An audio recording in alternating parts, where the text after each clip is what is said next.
안녕하세요. 와이편입입니다. 오늘은 여러분들 그 공인영어 전형을 준비하시는 분들도 꽤 있을 거예요. 이 공인영어 전형을 생각하시는 분들은 뭐냐면 보통 이제 그냥 휴학하지 않고 학교를 다니면서 내가 어쨌든 편입 준비를 할 수 있다라는 장점이 또 있고, 그리고 공인영어라는 것 자체가 또 우리가 대표적인 공인영어가 뭐가 있냐면 토익이 있죠.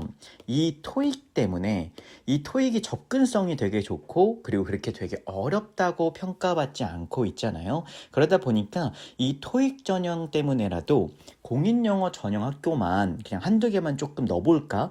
요런 생각을 하시는 분들이 꽤 있을 거예요. 근데 이런 분들이 잘 모르는 조금 불편한 진실이 조금 있습니다. 그래서 오늘은 그 불편한 진실에 대해서 간략하게 얘기를 해보도록 하겠습니다.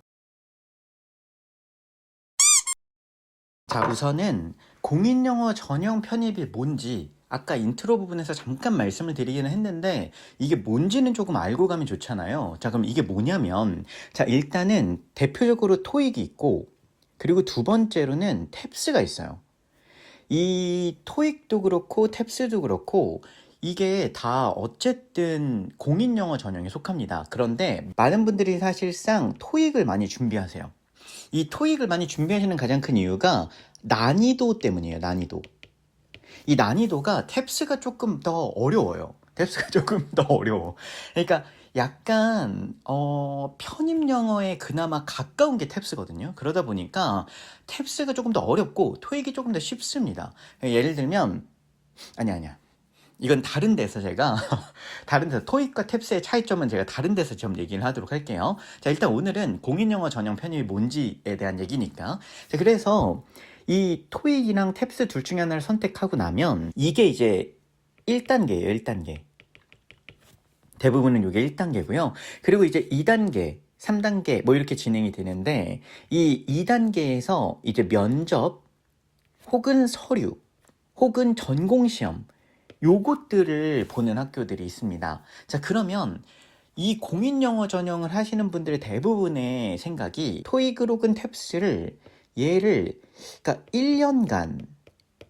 1년간 해가지고 최대한 고득점을 맞으면 써볼 만한 거 아니냐, 괜찮은 거 아닐까, 이런 생각을 조금 더 많이 하세요. 자, 이제 그러면 공인영어 전형의 불편한 진실에 대해서 이제 얘기를 해보도록 합시다. 자, 우리가 이 공인영어 전형 요걸 조금 이제 쉽게 앞으로 토익 편입이라고 할게요. 이런 토익 편입에 대한 불편한 진실이 뭐냐면요. 자, 일단은 토익 100% 전형인 학교들이 있어요. 이 토익 100% 전형인 학교들은 대표적으로 이제 성신여대라든가 상명대 같은 경우가 있습니다. 성신여대는 예전부터 토익 100%였고 상명대는 원래 편입 영어를 보고 있었거든요. 원래 편입 영어를 보다가 이제 공인영어 전형으로 바뀐 거예요. 공인영어 전형에서 편입영어 전형으로 바뀌는 학교들도 있지만 요런 학교들도 있거든요. 자, 그러면 얘네들 같은 경우는 조금 특별한 게 뭐냐면 이게 토익 100%라는 거예요. 이거 잘 생각해 보면 이게 엄청난 메리트잖아요. 그러니까 내가 토익 하나 점수만 되게 높게 갖고 있으면 이거 무조건 붙는 거 아니야. 그러니까 뭐 전적대 성적이라든가 뭐 이런 거 안 본다는 얘기 아니야. 고고익선이라는 말이 괜히 나오는 게 아닌데, 이 토익 100% 전형은 솔직히 얘기하면 거의 만점이 나와야 됩니다. 토익 만점이. 이 토익 만점이 나와야 된다는 게 무슨 말이냐면, 이게 아무리 쉬운 시험이어도 여러분들 이거 만점 맞는 게 이게 쉽지가 않아요. 그죠? 그렇기 때문에 이게 만점을 맞는 것도 힘든데 이 만점 받은 사람끼리의 또 싸움이 벌어져요. 그러니까 나 이거 토익 그냥 토익 만점을 갖고 있었어. 혹은 취업하려고 토익 만점을 갖고 있었거나 혹은 그냥 공부 열심히 해서 토익 점수 따내려고 가지고 있었어. 근데 야, 이거 편입하는데 토익 100%래. 그냥 한번 써볼까? 이러는 학생들도 진짜 많다는 거예요. 그러니까 야, 만점자들끼리의 싸움이구나. 그러니까 거의 토익 만점을 받아야 되는구나. 이 생각을 먼저 하셔야 됩니다. 그냥 대충 내가 점수 조금 높으면 써볼 수 있겠지가 아니야.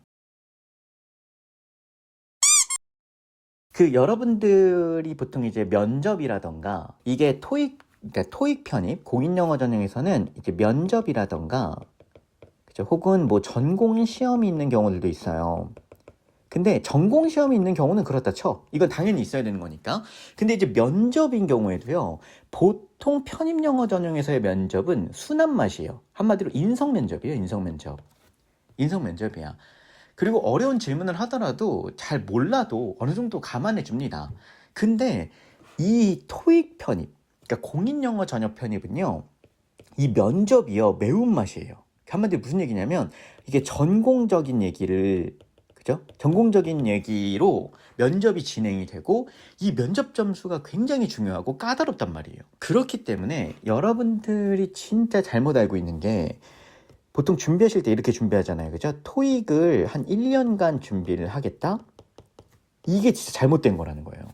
실제로는 어떻게 준비해야 되냐면 토익 점수를 그냥 단기간에 최대한 빨리 따놓고 면접, 즉 한마디로 전공 공부를 빨리 해야 돼요. 전공 공부를 제대로 들어가지 않으면 사실상 토익 만점인 사람들은 또 수두룩빽빽하게 많으니까 이게 야 뭐 대한민국에서는 저 초등학생 뭐 중학생부터 토익을 준비하는데 뭘 이거 토익을 단기간에 빨리 따놓고 면접을 즉 전공 공부를 준비할 생각을 해야 되는데 대부분의 학생들은요 이 공인 영어 전형을 그냥 토익 1년간 대충 그냥 시험 계속 보다 보면 되겠지 이렇게 가볍게 생각하다 보니까 막상 시작을 한 다음에 나중에 좌절하는 거거든요. 그러니까 공인 영어 전형을 준비하실 때도 어느 정도 내가 이렇게 조금 빡빡하게 준비를 해야 되는구나 라는 각오를 가지고 준비를 하셔야 여러분들의 합격률을 올릴 수 있다는 걸 꼭 아셨으면 좋겠습니다. 오늘은 여러분들이 공인영어 전형 편입이 어떤 거고 그 공인영어 전형 편입에 조금은 불편한 진실이 될 수 있는 공인영어 전형을 진짜 어떻게 준비해야 되는지에 대한 얘기를 짧게 해봤습니다. 보통 편입 영어를 준비하시면서도 토익 전형을 같이 준비를 하시는 분들도 꽤나 많아요. 그런 분들 같은 경우는 제가 상담 때 혹은 제가 수업하면서도 계속 토익과 어떻게 연계를 해야 되는지를 알려드리니까요.